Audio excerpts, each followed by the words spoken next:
ओम अज्ञानतिमिरान्धस्य ज्ञानाञ्जनशलाकयः चक्षुरुन्मिलितं येन तस्मै श्रीगुरुवे नमः। हरे कृष्णा। आज गीता श्रृंखला के सत्र क्रमांक 546 में आप सभी भक्तों का हार्दिक स्वागत है। आज हम श्रीमद् भगवद गीता के 70वें अध्याय के जो कि है श्रद्धा के विभाग श्लोक क्रमांक 19 का अध्ययन करेंगे। तो आइए, श्लोक इस प्रकार है। मूढग्राहेण आत्मनो यत् पीडया क्रियते तपः परस्य उत्साधनार्थ वा तत् तामस समुदायतम।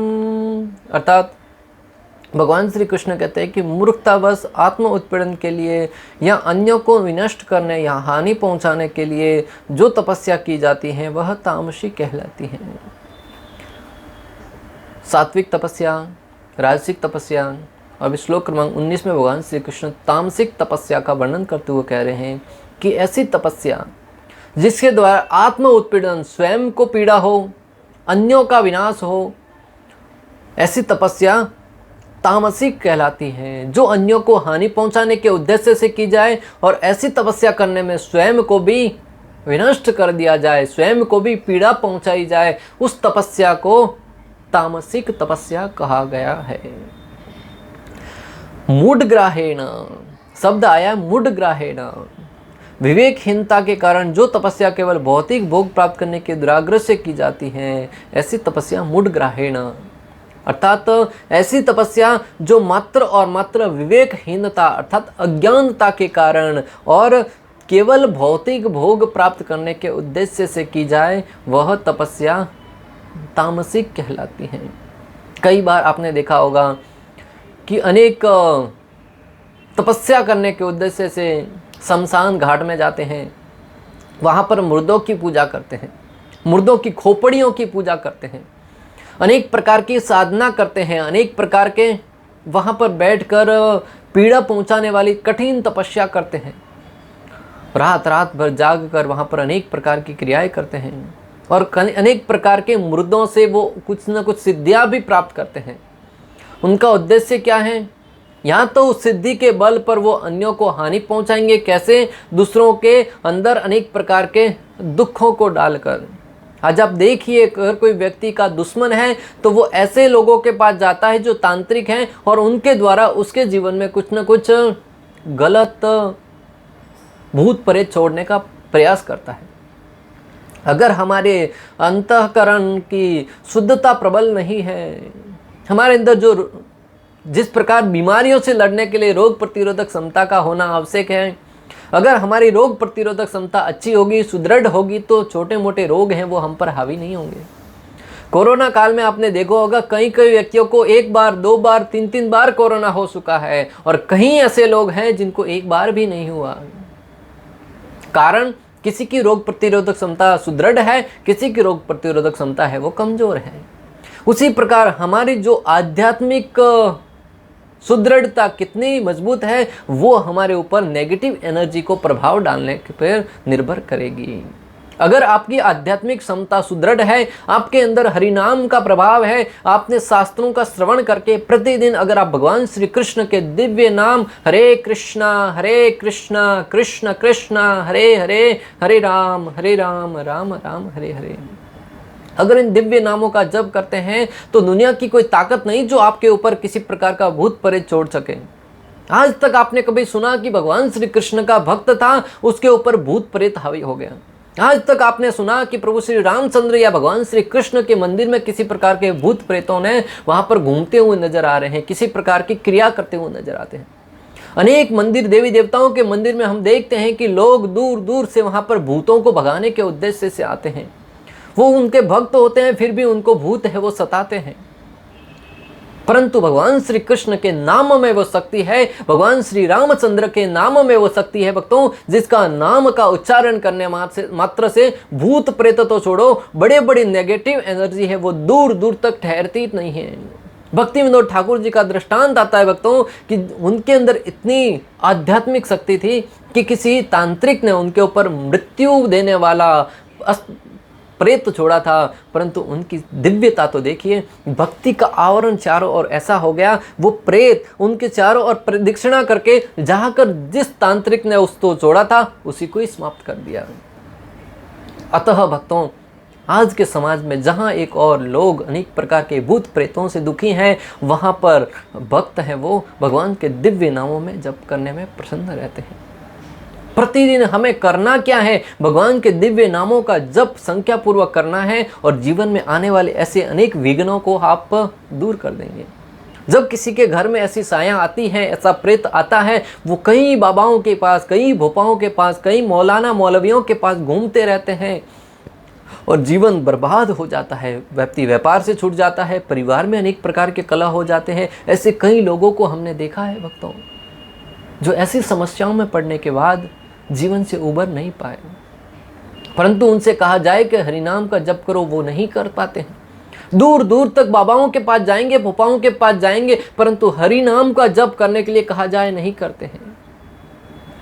इसलिए आप सबसे करबद्ध निवेदन है कि हमारी चेतना को शुद्ध रखिए। हरिनाम के द्वारा, हरि कथा के द्वारा जब चेतना शुद्ध होगी, किसी प्रकार की नेगेटिव एनर्जी आपके ऊपर प्रभाव नहीं डाल पाएगी। और ऐसे तांत्रिक जो स्वयं को तो कष्ट देते हैं, अन्यों को भी हानि पहुंचाने के उद्देश्य से कार्य करते हैं, उनका धंधा चौपट हो जाएगा। ऐसी तपस्या जिसमें शरीर और इंद्रियों को कष्ट पहुंचता है या अन्यों का विनाश करने के लिए जो तपस्या की जाती है, ऐसी तपस्या तामसिक होती है। तमोगुण में व्यक्ति अधर्म को ही धर्म मानता है और ऐसे अनेक प्रकार के कार्य करता है।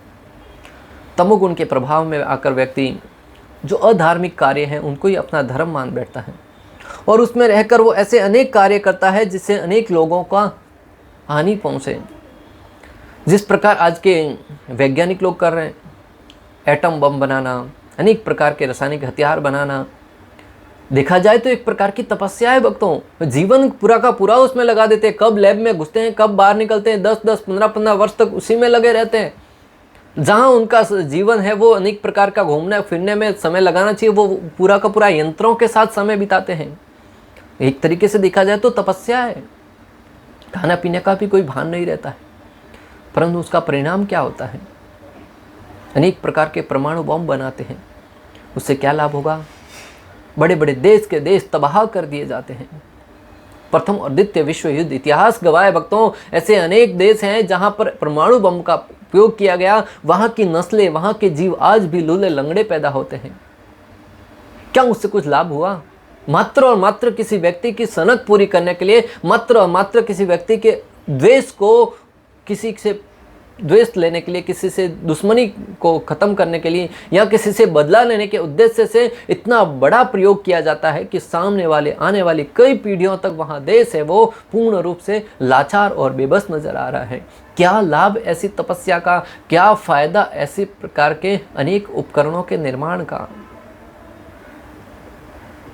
दूसरों के ऊपर अत्याचार करने के उद्देश्य से मात्र और मात्र इन परमाणु बमों का उपयोग किया जाता है। मांसाहार करना, अनेक प्रकार की बलि चढ़ाना, कहते हैं हमने इससे अनेक प्रकार की तांत्रिक विद्या प्राप्त करी है। बलि चढ़ाएंगे, देवी माँ प्रसन्न होगी और उसे अनेक प्रकार की हमें शक्तियाँ प्राप्त होगी। अरे तुम्हारी शक्तियाँ गई भाड़ में, दूसरे जीव को तुम हत्या कर रहे हो, उनको अनेक प्रकार से प्रताड़ित करके उनका जीवन अंत कर रहे हो और उससे बदले में आप स्वयं के लिए सिद्धियाँ प्राप्त करना चाहते हैं। श्रील प्रभुपाद कहते हैं अनेक रास्ते हैं जो आध्यात्मिक तरीके से करो, जिसमें न तो किसी प्रकार की हानि है, न किसी प्रकार का कष्ट है, न किसी प्रकार के जीवों का संहार करने वाला है। प्रतिदिन 16 माला जप कीजिए, 4 नियमों का पालन कीजिए और ये तपस्या सबसे बड़ी तपस्या है। ऐसी तपस्या करना हर एक के बस की बात नहीं है। लोगों को लगता है कि मात्र माला ही तो जपना है, कोई बैठे बैठे माला जप करते रहता है, जीवन में और कुछ करना तो है नहीं। परंतु हम आपको चुनौती देते हैं कि अगर आप प्रतिदिन 16 माला जप करके दिखाओ तो सही। एक ही स्थान पर बैठकर 16 माला जप करना, ध्यान पूर्वक भगवान में मन लगाकर माला जप करना बहुत ही कठिन तपस्या है। इसको करने में अच्छे हैं वो विचलित हो जाते हैं। 1 दिन 2 दिन कर देंगे, परंतु निरंतर प्रतिदिन इस साधना को करना ये बहुत ही कठिन तपस्या है। रजोगुण के प्रभाव से लोग किसी भी कार्य को प्रारंभ तो कर देते हैं, परंतु उस कार्य को मेंटेन करना, उसको जीवन भर उसका पालन करना, ये बड़ा कठिन होता है। जैसे नया वर्ष आता है, लोग अनेक प्रकार के प्रण लेते हैं। मैं कल से प्रतिदिन जिम जाऊंगा, मैं कल से ये कार्य करूंगा, मैं कल से नशा छोड़ दूंगा। प्रारंभ में रजोगुण के प्रभाव से उत्सुकता में 1 दिन करते हैं, 5 दिन करते हैं, 10 दिन करते हैं, 15 दिन करते हैं, ज़्यादा से ज़्यादा महीना भर हवा निकल जाती है। पुनः वापस पुराने ढर्रे में वो का वो सोना, वो का वो नशा करना, वो की वो गलत आदतें। यह सिखाता है कि जीवन में निरंतरता की कितनी आवश्यकता है। ब्रह्मा जी सृष्टि का निर्माण करते हैं, भगवान भोलेनाथ सृष्टि का संहार करते हैं, परंतु सृष्टि का पालन पोषण भगवान श्री विष्णु करते हैं। और भगवान श्री विष्णु की जब भक्ति करेंगे तो हमें जीवन में निरंतरता की सीखने का अवसर प्राप्त होगा कि प्रतिदिन भगवान श्री कृष्ण के दिव्य नाम और उनकी भक्ति कैसे की जाए। और यह भक्ति, यह साधना सबसे कठिन तपस्या है कलयुग के लिए। और अगर हम हमारे परिवेश में रहकर, सत्व गुण में रहकर आचार्यों के मार्गदर्शन में करें तो बड़ी सरलता से संपन्न किया जा सकता है। परिवार में प्रत्येक सदस्य प्रातःकाल उठकर अपने शारीरिक कार्यों से निवृत्त होने के उपरांत एक साथ बैठ के 16 माला जप करें। भगवान जो कुछ खा रहे हैं उसको भगवान को अर्पण करके स्वीकार करें। शाम को सोते से पहले भगवान के विग्रहों के पास बैठकर या एक हॉल में बैठकर भगवद गीता, भागवतम, रामायण जैसे ग्रंथ को लेकर उसको मात्र पढ़ें। एक सदस्य पढ़ें, अन्य लोग सुने, उसको व्याख्या करें और उसके अनुसार अपने जीवन में उतारने का प्रयास करें। दुनिया की कोई ताकत नहीं आपके परिवार को आपसे अलग कर सके, दुनिया की कोई ताकत नहीं आपके परिवार को तोड़ सके। इसी को हम अपने जीवन से भूलते जा रहे हैं। वैदिक सभ्यता से मुख मोड़ने के कारण आज जीवन में अनेक प्रकार के विघ्न आ रहे हैं, परिवार टूटते जा रहे हैं। जहां एक और वैदिक सभ्यता में 8-8, 10-10 परिवार एक साथ रहते थे, आज हम उसको अनेक प्रकार से प्रमाण कहते हैं कि पहले लोग कितना प्रेम से रहते थे, पहले लोग कितना सुख सहन से एक ही परिवार में साथ में जुड़कर रहते थे। बात तो सब करते हैं कि आज जमाना बदल गया है, पहले लोग प्रेम से रहते थे, परंतु जब पालन करने की बात आए तो किसी को नहीं करना है। पहले लोग पूरे दिन काम करते थे, शाम को बैठकर भगवान के नाम का कीर्तन करते थे, भजन करते थे, अपने केंद्र में भगवान को रखकर कार्य करते थे, किसी भी व्यक्ति को प्रधान नहीं मानते थे। आज की तारीख में प्रत्येक व्यक्ति को प्रधान बनना है, अपनी प्रसन्नता के लिए लोग उनकी वाहवाही करें, प्रशंसा करें, इस प्रकार कार्य करें, तब परिवार है वो टूटता है, तब परिवार में कलह आता है। इसलिए हमें चाहिए कि हमें सात्विक कार्य करने हैं, राजसिक कार्य, जिससे हमारे परिवार में दूसरों को भी कष्ट पहुँचे, समाज को भी कष्ट पहुँचे और स्वयं को कष्ट पहुंचे। ऐसे कार्य करने से बचना चाहिए। मन, कर्म और वसन के द्वारा किसी को भी कष्ट नहीं देना, यह सात्विक तपस्या है। मन, कर्म और वसन के द्वारा किसी को भी कष्ट नहीं पहुंचाना, यह सात्विक तपस्या है। और इसके विपरीत स्वयं को भी कष्ट प्रदान करना और अपने कार्यों के द्वारा अन्यों को भी हानि पहुंचाना, कष्ट प्रदान करना, यह तामसिक तपस्या कही जाती है। सात्विक तपस्या सरलता से की जा सकती है और तामसिक तपस्या से बहुत कष्ट है। जो सात्विक तपस्या है, जैसे 16 माला जप करना, 4 नियमों का पालन करना, भगवान की भक्ति करना, ये बड़ी सरलता से की जा सकती है। और आप देखेंगे कि बड़े बड़े शहरों में भी लोग इसको बड़ी सरलता से संपन्न कर रहे हैं। मात्र और मात्र 4 नियमों का पालन करना, जिसमें कोई किसी प्रकार का कोई कष्ट नहीं है। और उसके विपरीत तामसिक तपस्या करने के लिए अनेक प्रकार के कष्ट उठाने पड़ते हैं। सात्विक तपस्या में परिवार में रहकर आपको प्रातःकाल जल्दी उठ के स्नान आदि क्रियाओं से निवृत्त होकर माला जप करना है। और उसमें कोई न तो आहुति देना है, न किसी प्रकार का कोई धन खर्च करना है। मात्र माला लिया, तुलसी का बैठ के प्रेम पूर्वक भगवान के नाम का जप करना। भगवान ने मुख दिया है, भगवान ने शक्ति दी है, भगवान ने हाथ दिए हैं, हमें मात्र माला को घुमाना है, मुख से उच्चारण करना है, कानों से श्रवण करना है, हृदय को शुद्ध करना है। इस विधि में किसी प्रकार का न तो परिश्रम है, न कठिन तपस्या है। और दूसरी तरफ तामसिक तपस्या करने के लिए व्यक्ति को घर छोड़कर शमशान घाट पर जाना पड़ता है, अनेक प्रकार के जीवों को लाकर उसकी बलि चढ़ानी पड़ती है। उसको करने के लिए अनेक प्रकार के सही मंत्रों को उच्चारण करना पड़ता है, अनेक प्रकार के क्रियाएं करनी पड़ती है, जिसके द्वारा सही समय में सही प्रकार से वो क्रिया संपन्न हो सके। उसमें अनेक प्रकार की रिस्क होती है भक्तों, जिसमें जीव हत्या हो, या दूसरों को कड़वे शब्द बोलना हो, या अनेक प्रकार से भूत प्रेतों की पूजा करने में कभी कभी भूत प्रेत उसको ही मार देते हैं। जैसा कि भक्ति विनोद ठाकुर जी के प्रसंग में हुआ। परंतु दूसरी तरफ जो आध्यात्मिक कार्य करता है उसमें न तो किसी प्रकार की हानि होती है, न किसी प्रकार का कष्ट होता है, न किसी प्रकार के लोगों से उसके लिए घृणा का प्रसंग बना रहता है। इसलिए हमें चाहिए कि तामसिक प्रवृत्ति की तपस्या, रजोगुणी प्रवृत्ति की तपस्या से अच्छा है कि सात्विक तपस्या की जाए। जो तामसिक तपस्या है वो सत्वगुण से ठीक विपरीत है। जो सात्विक तपस्या में किया जाता है ठीक उसके, सात्विक तपस्या में 4 नियमों का पालन किया जाता है, तामसिक तपस्या में अनेक प्रकार के नियमों का उल्लंघन किया जाता है। तामसिक वृत्ति के लोग असंभव कार्यों को संपन्न करने में लगे रहते हैं और अंततः विनाश हो जाता है। जो तामसिक वृत्ति के लोग हैं वो असंभव कार्य को, जो कभी जीवन में होने वाला नहीं है, उसको करने के लिए हमेशा प्रेरित रहते हैं और उसको करने के प्रयास में जीवन का अंत हो जाता है, जीवन का विनाश हो जाता है। जैसे अमर बनना है, अन्य लोगों को जाना है, अमर बनने का प्रयास भक्तों हिरण्यकशिपु, रावण, कंस, इन सब ने अमर बनने के लिए अनेक प्रयास किए, परंतु ये हमें सिखाता है, हमें उनको दोष नहीं देना है, हमें उसके जो चरित्र है उनको कोसने में नहीं लगा रहना है, उससे सीखना है कि ये वृत्ति हमारे अंदर ना आ जाए। आज के वैज्ञानिक भी उसी दृष्टिकोण के साथ कार्य कर रहे हैं, व्यक्ति को अमर बनाने के उद्देश्य से, और उनका ऐसा मानना है कि आने वाले समय में ऐसा होगा जब व्यक्ति की मृत्यु ही नहीं होगी। और उससे लाभ क्या होगा? एक तो जो वृद्ध व्यक्ति है मृत्यु की शैया पर लेटा हुआ है, मात्र दुख भोगता रहेगा। पहली बात तो ये होने वाला नहीं है, और उनकी बात मान ले कि हो भी गया तो उससे लाभ क्या? जनसंख्या बढ़ जाएगी, जनसंख्या विस्फोट होगा, जो वृद्ध है वो भी पड़े रहेंगे, यंग भी रहेंगे, बच्चे भी रहेंगे। उस अवस्था में लोगों के खाने के लाले पड़ जाएंगे और उससे लाभ क्या होगा? और उसको सिद्ध करने के लिए करोड़ों की मात्रा में धन का व्यय किया जा रहा है। जहां एक और गरीब लोग भूखे मर रहे हैं, जहां एक और इस वर्ग की एक पीढ़ी भूख से रो रही है, वहां दूसरी ओर उस धन का दुरुपयोग किया जा रहा है और उसकी तरफ किसी का ध्यान तक नहीं जाता। जब मंदिरों की बात आती है तब कहते हैं उस धन को गरीबों में बांटना चाहिए। जब भगवान की प्रसन्नता के लिए किसी कार्यों को किया जाता है तब कैसे उस धन को गरीबों में बांटना चाहिए। और जब अरबों रुपया इस वैज्ञानिक कार्यों में, जहां पर कोई लाभ नहीं होने वाला, जीवन में अनेक प्रकार के कष्ट ही कष्ट देने वाले हैं, वहां पर जब धन खर्च होता है तो उसको और किसी का ध्यान नहीं जाता है।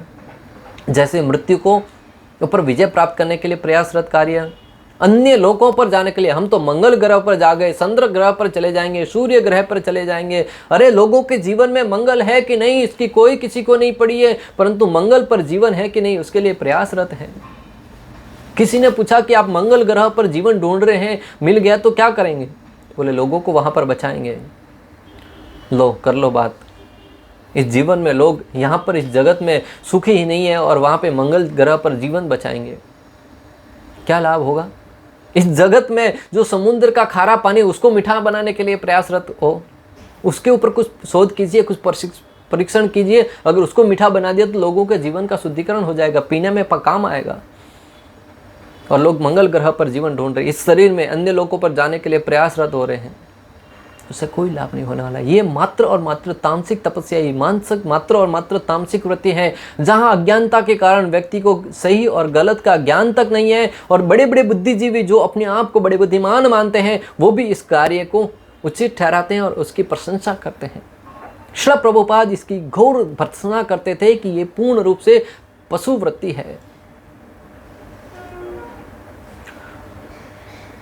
जो हमारा वास्तविक अस्तित्व है उसको स्वीकार नहीं करना चाहते हैं, और जो तामसिक वृत्ति के लोग हैं वो अपना वास्तविक अस्तित्व को भूल जाने के कारण अपना वास्तविक अस्तित्व है उसको स्वीकार नहीं करना चाहते हैं। जैसे हम भगवान के दास हैं, हम भगवान के अंश हैं। ममे वांसो जीव लोके जीव भूत सनातन। भगवान कहते हैं कि ये जो जीव है वो मेरा सनातन अंश है। इस शब्द को लोग भूलकर स्वयं स्वामी बनने के उद्देश्य से प्रयास कर रहे हैं, अमर बनने का प्रयास कर रहे हैं, भोक्ता बनने का प्रयास कर रहे हैं, जीवन में दुखों से निजात पाने के लिए अनेक प्रकार के कार्य कर रहे हैं और अनेक लोगों को जाने के लिए प्रयासरत हैं। परंतु जो वो है जीवेर स्वरूप होए नित्य कृष्णदास, उस अवस्था को भूलते जा रहे हैं। जो व्यक्ति अपनी वास्तविक स्थिति को जानकर उसके अनुरूप कार्य करेगा वो सुखी रहेगा। जैसे मान लीजिए कोई व्यक्ति पुरुष है और वो अपनी चेतना भूलने के कारण स्त्री के कार्य कर रहा है, स्त्रियों के डब्बे में चढ़ जाता है, स्त्रियों के मध्य में जाकर बैठ जाता है, तो उसकी क्या दशा होगी? मार मार कर स्त्रियां उसको पीटेगी। उसी भांति हमें अपनी वास्तविक स्थिति कि हम भगवान के दास हैं उसको जानकर उसी सेवा में लगाएंगे, तब तो हम सुखी रह पाएंगे। अन्यथा हमारी वास्तविक पहचान को भूलकर किसी और के यहाँ पर जाकर कुछ और करने का प्रयास करेंगे तो निश्चित रूप से अनेक प्रकार के दुखों का सामना करना पड़ेगा, और जैसा आज हो रहा है। बुद्धिमान व्यक्ति को समझना चाहिए कि इस जगत में कोई भी पद, प्रतिष्ठा, मान, सम्मान, भोग, ऐश्वर्य, सुख, संपत्ति, सौंदर्य, शक्ति आदि आपको हमेशा के लिए प्रसन्नता प्रदान नहीं कर सकता। बुद्धिमान व्यक्ति को इतना समझना चाहिए, इस जगत का किसी प्रकार का भोग, ऐश्वर्य, मान, सम्मान, पद, प्रतिष्ठा, सुख, सुविधा आपको कभी प्रसन्न नहीं कर सकता, सुखी नहीं कर सकता। आज अज्ञानता के कारण लोग कठोर श्रम कर रहे हैं और उसे अपने सफलता की सीढ़ी मानते हैं। दुर्भाग्यवश आध्यात्मिक जीवन में इसी प्रकार के कोई सिद्धांत नहीं अपनाते हैं। आज लोग अज्ञानता के कारण कठोर श्रम तो कर रहे हैं और उसे अपनी सफलता की सीढ़ी मान रहे हैं। दुर्भाग्यवश अज्ञानता के कारण किसी प्रकार का कोई आध्यात्मिक प्रशिक्षण नहीं होने के कारण, आध्यात्मिक ज्ञान नहीं होने के कारण वो अपने जीवन को गलत राह पर धकेल रहे हैं। मात्र और मात्र भोग के लिए जीवन यापन कर रहे हैं।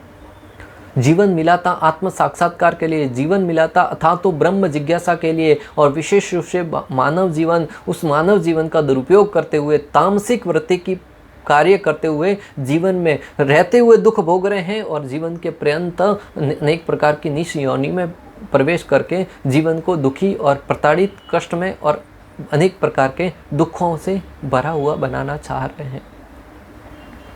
समय रहते हमें संभलने की आवश्यकता है। समाज को, संसार को हमें दिशा निर्देश देने की आवश्यकता है कि जीवन को हमें सही तरीके से कैसे जिया जाए। श्रील प्रभुपाद ने जीवन पर करुणा करने के उद्देश्य से इस सिद्धांत को अच्छे से पालन किया है। हमें भी श्रील प्रभुपाद जी की करुणा को, कृपा को अपने तक सीमित नहीं रखना है। हमें अन्य लोगों तक वितरित करने के उद्देश्य से, जन जन में अलख जगाने के उद्देश्य से, अपने स्वयं के निजी स्वार्थ को भूलकर अन्यों पर करुणा करने के उद्देश्य से हमें निकलना होगा, हमें प्रयास करना होगा। निश्चित रूप से सफलता हमारे चरणों में होगी। हमारे ऊपर अगर आचार्यों की, भगवान श्री कृष्ण की कृपा होगी, निश्चित रूप से अनेक लोगों का जीवन परिवर्तित होगा, और जब उन लोगों का जीवन परिवर्तित होगा वे अपने जीवन में सुखी होंगे। हमें उनकी अनेक प्रकार के प्रार्थनाओं के द्वारा भगवान श्री गोविंद प्रसन्न होंगे। मूर्खता व तपस्या के ऐसे अनेक दृष्टांत हैं, जैसे कि हिरण्यकशिपु जैसे असुरों ने अमर बनने तथा देवताओं का वध करने के लिए कठिन तप किए। उसने ब्रह्मा से ऐसी वस्तुएं मांगी, लेकिन अंत में वह भगवान द्वारा मारा गया। किसी असंभव वस्तु के लिए तपस्या करना निश्चित ही तामसिक है। हमने पहले ही कहा कि जीवन में जो प्राप्त कर नहीं होने वाला उसके लिए व्यक्ति असंभव प्रयास करता रहता है और अंत में वो उसके लिए मृत्यु का कारण बनता है। हिरण्यकशिपु दृष्टांत है, जिसने अमर बनने के लिए ब्रह्मा जी की 10,000 वर्षों तक तपस्या करी और उसका फल क्या हुआ? उस जीवन में कुछ वरदान प्राप्त हुए भी, परंतु हिरण्यकशिपु भगवान श्री नरसिंहदेव के हाथों मारा गया और अंत में उसकी की सारी तपस्याएं वो क्षीण हो गई। आज हमें उनसे शिक्षा लेकर अपने जीवन को आध्यात्मिक कार्यों में लगाने का प्रयास करना चाहिए। इस प्रकार श्लोक क्रमांक 19 का भक्ति वेदांत तात्पर्य पूर्ण हुआ। अंत तक हमारे साथ बने रहने के लिए आप सभी का हृदयपूर्वक, प्रेम पूर्वक बहुत बहुत धन्यवाद। श्रील प्रभुपाद की जय, श्री श्री राधा गोपीनाथ भगवान की जय, श्रीमद् भगवद गीता की जय। हरे कृष्णा कृष्ण कृष्ण हरे हरे, हरे राम राम